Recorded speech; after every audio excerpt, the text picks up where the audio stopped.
Hello दोस्तों, मेरा नाम देवराज पाठक है और मैं आज भारतीय इतिहास के साहसी स्वतंत्रता सेनानी चंद्रशेखर आज़ाद की संक्षिप्त में जीवन गाथा को लेकर आपके सामने आया हूँ।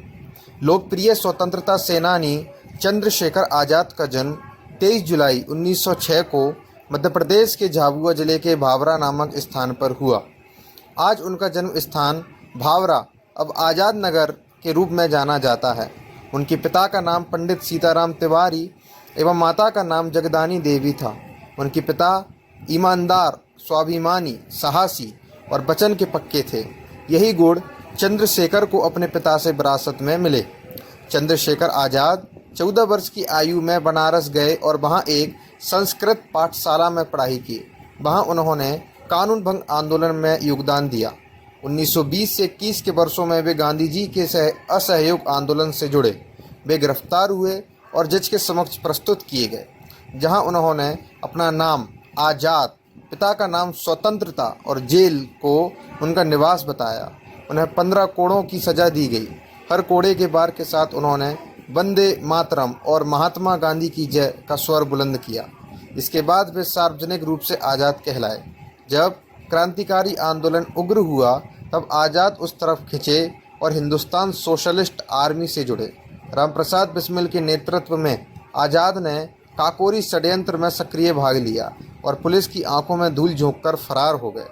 17 दिसंबर 1928 को चंद्रशेखर आज़ाद, भगत सिंह और राजगुरु ने शाम के समय लाहौर में पुलिस अधीक्षक के दफ्तर को घेर लिया और ज्यों ही जेपी सैंडर्स अपने अंगरक्षक के साथ मोटरसाइकिल पर बैठकर निकला तो राजगुरु ने पहले उनमें गोली दाग दी, जो सैंडर्स के माथे पर लग गई। वह मोटरसाइकिल से नीचे गिर पड़ा। फिर भगत सिंह ने आगे बढ़कर 4-6 गोलियां दागकर उसे बिल्कुल ठंडा कर दिया। जब सैंडर्स के अंगरक्षक ने उनका पीछा किया तो चंद्रशेखर आज़ाद ने अपनी गोली से उसे भी समाप्त कर दिया। इतना ही नहीं, लाहौर में जगह जगह पर्चे चिपका दिए गए जिन पर लिखा गया था, लाला लाजपत राय की मृत्यु का बदला ले लिया गया है। उनके इस कदम को समस्त भारत के क्रांतिकारियों में खूब सराहा गया।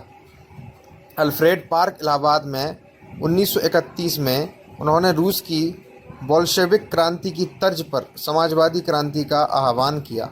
उन्होंने संकल्प किया कि वे ना कभी पकड़े जाएंगे और ना ब्रिटिश सरकार उन्हें फांसी दे सकेगी। इसी संकल्प को पूरा करने के लिए उन्होंने 27 फरवरी 1931 को पार्क में स्वयं को गोली मारकर मातृभूमि के लिए प्राणों की आहुति दे दी।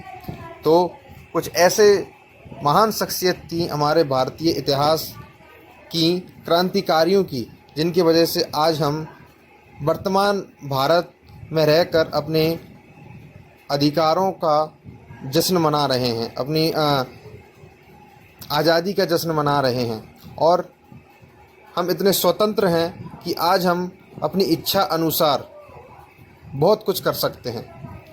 परंतु कभी वह भी शख्सियत थी जो मात्र कुछ ही वर्ष की उम्र 20-22 साल की उम्र में देश की आज़ादी के लिए उन्होंने अपनी प्राणों की आहुति दी।